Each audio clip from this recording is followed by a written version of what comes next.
Hi, let me paint a picture for you. It was about 100 years ago, and there was a clean cut young man with a flat top. Yes, I said flat top.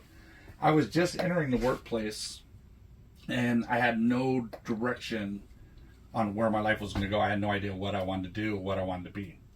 I was trying to build confidence, and quite honestly, still trying to figure out who I was as a person and an individual. One of the first places I applied for a job at was in the airline industries. And I remember specifically one of the questions on my background check was if I had any tattoos or distinguishing marks. At the time, the answer was an easy no. Um, I was sitting there with the tie on and a suit. That's how you interviewed back then. And the interviewer asked me again that specific question. He said if I do have any visible tattoos or any tattoos that I can't cover up, I would be ineligible for hiring. And I was 19, I couldn't comprehend why somebody would mark their body up in a way that would limit their abilities to get a job. It was very different times then, and the days of tattoos being so common were still about 10 years away. Now, in the Princeton Legal Journal, published in 2021, Title VII of the Civil Rights Act of 1964 protects employees from being discriminated against based on their race, their color, their religion, their sex, and their natural origins.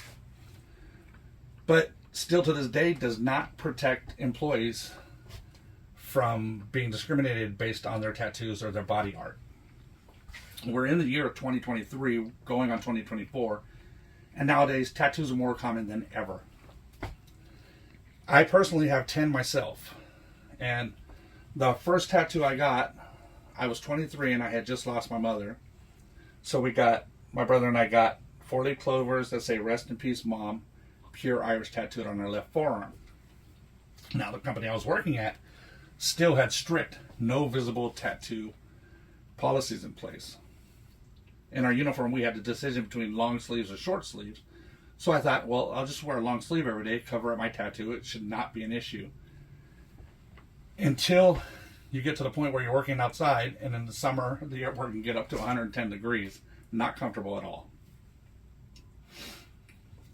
This was the early 90s. There was very direct prejudice and discrimination due to stigmas about tattoos, even though they do not affect your ability to do your job at all whatsoever. There's a study by Associate Professor Sarah Strong that states, hiring officers, managers, and customers often still make assumptions because of your body ink. By establishing clear and precise policies in regards to tattoos and educating everyone involved in the hiring process, you can eliminate any issues that you may have later on down the line. With new, broader acceptance of tattoos, there needs to be more work done by legislators and individual companies to have policies that is consistent and respectful of freedom of expression. For example, I know many people that have religious tattoos. They have the praying hands, they have rosary beads tattooed on them. Should these be protected by religious beliefs, religious protections, freedom of religion? I don't know.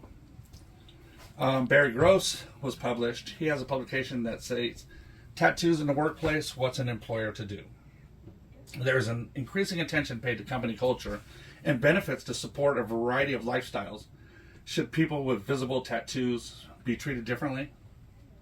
I don't think so personally, but the laws still support employers' dress codes and appearance policies in general.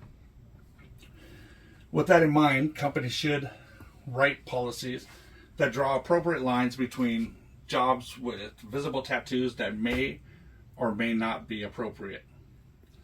For a long time, having tattoos in the workforce was a strong no. Even to this day, visible tattoos are prohibited in many, many industries. Times have changed so much. We're in a different place than we were 30 to 40 years ago, but yet some things remain the same. In a study done by Jennifer Verta, the percentage of people in the United States with at least one tattoo is 46%. It means half the people you know may or may not have at least one tattoo.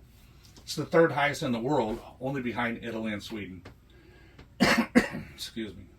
Also consider checking out Indeed.com, your guide to tattoos in the workplace.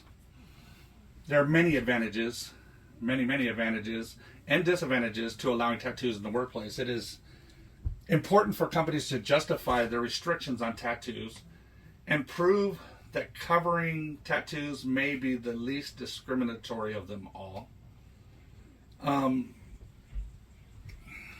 At least in regards to fulfilling vocational qualifications, as visible tattoos, once again, should not affect your ability to perform your job.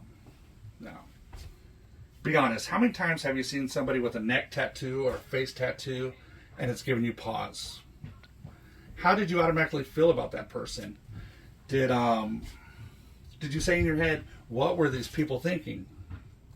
We need to be quick, or not be so quick to judge people, to be judgmental just because people have many tattoos. A person having many tattoos does not change the person that they are. Not everyone has tattoos for the same reason or meanings. Some people's body art represents bonds, values, and personal beliefs. My tattoos personally reflect my family bond and my love for life. Now, to see tattoos as body art the way that I do, please read a study by Carly Etz on her doctoral studies in regards to artist history and specifically body art. Or you can just do a simple Google search, body art images, to see even a small example of self-expression that people have now with tattoos. Thank you for your time.